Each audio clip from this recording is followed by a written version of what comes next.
안녕하세요. 노광욱 전도사입니다.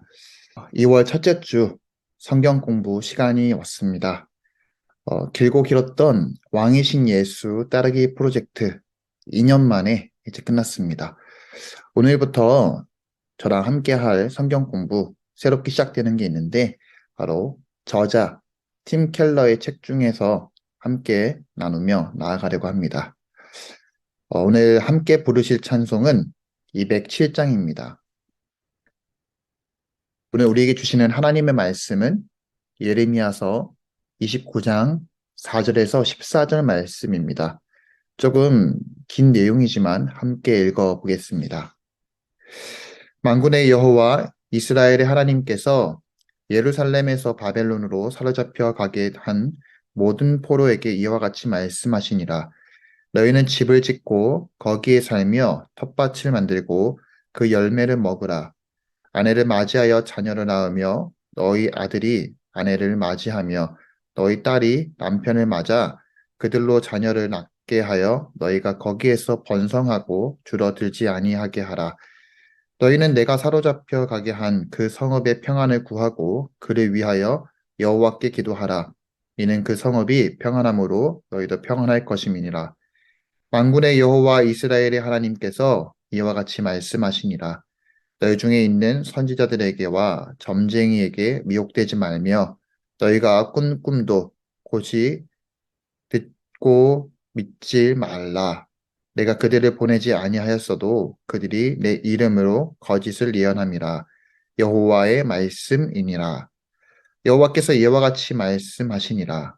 바벨론에서 70년이 차면 내가 너희를 돌보고 나의 선한 말을 너희에게 성취하여 너희를 이곳으로 돌아오게 하리라.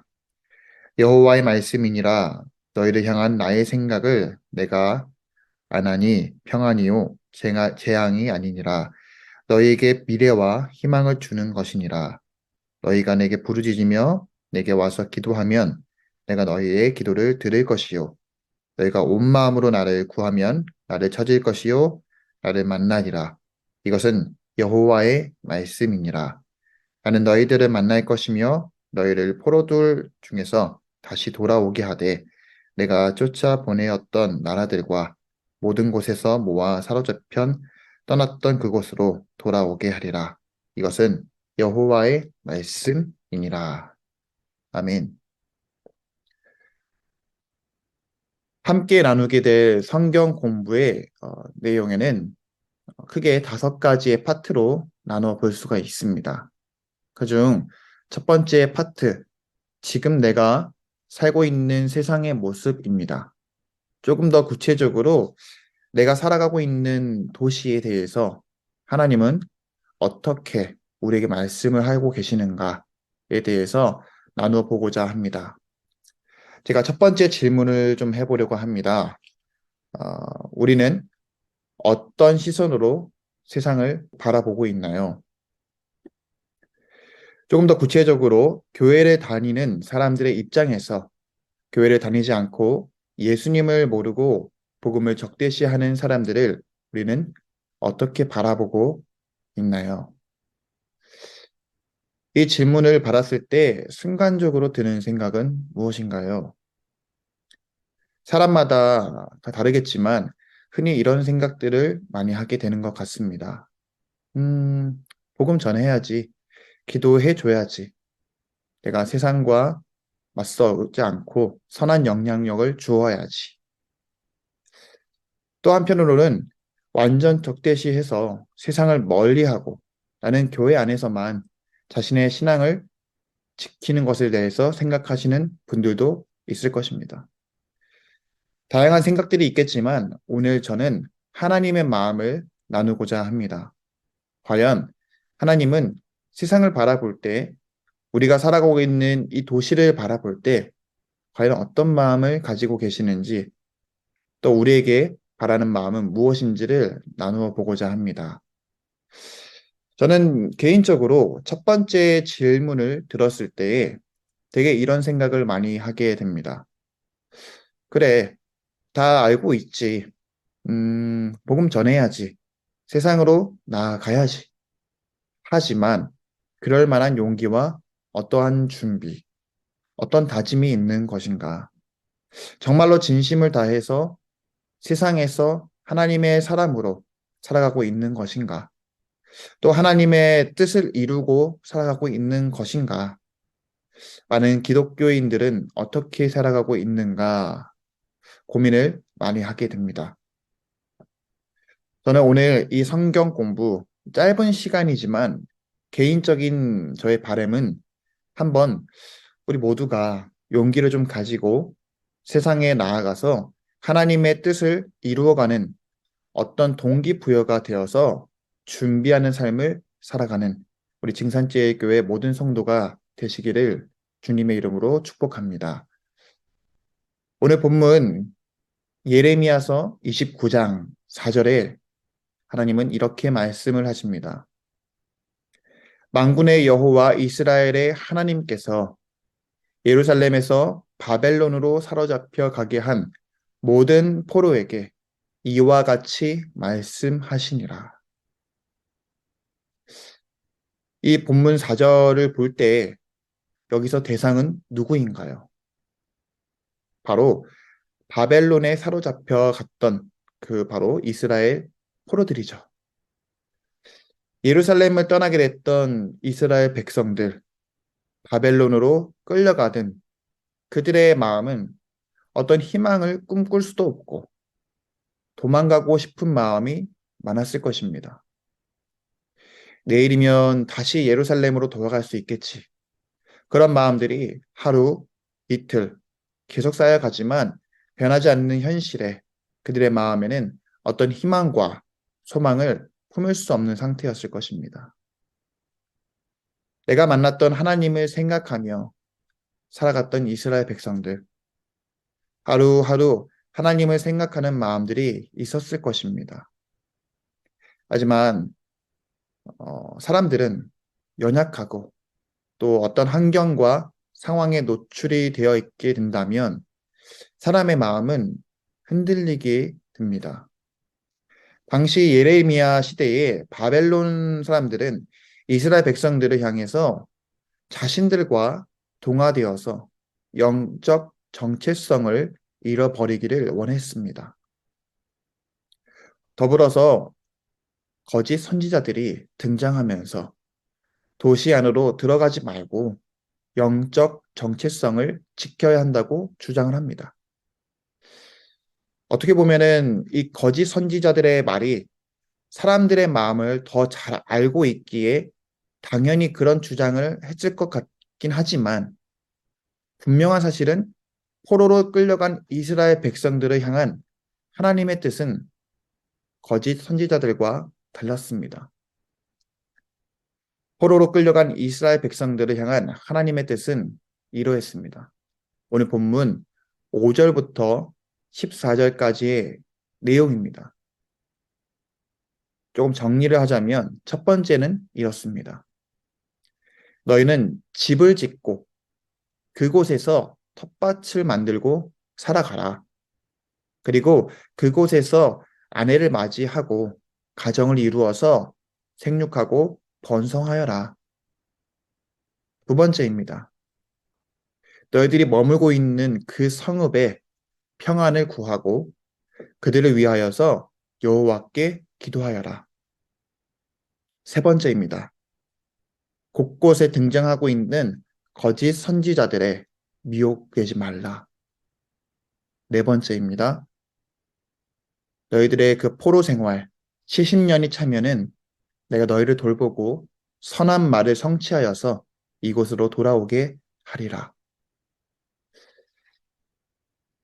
이스라엘 백성들 예루살렘으로 돌아갈 것을 기대했었던 것인데 이러한 소식은 어떻게 보면은 기쁨보단 오히려 힘이 빠지는 소식이었겠죠. 무려 70년. 그 70년 동안 그들은 또 절망과 슬픔이 계속 있었을 것입니다. 어떻게 원수의 도시에서 우리가 계속 살아가라고 말씀하시는 것인가? 대체 하나님의 뜻은 왜 이런 것인가? 왜 나를 힘든 곳에 내버려 두시는 건가? 많은 질문을 하나님께 던졌을 것입니다. 그럼에도 불구하고 하나님의 뜻은 분명했습니다. 하나님의 뜻은 예레미야를 통하여서 포로들에게 도시 안으로 돌아가 살면서 그 땅의 사람들과 구별된 영적 정체성으로 도시를 섬기라고 말씀을 하십니다.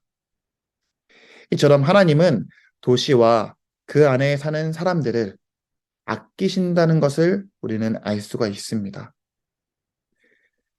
교회를 다니는 사람만 하나님이 아끼시는 것이 아닌 아직도 복음을 모르며 그리고 수많은 많은 이들을 구원하시기 위해서 수많은 도시와 백성들이 하나님의 품으로 돌아오기를 하나님은 간절히 바랬던 것입니다.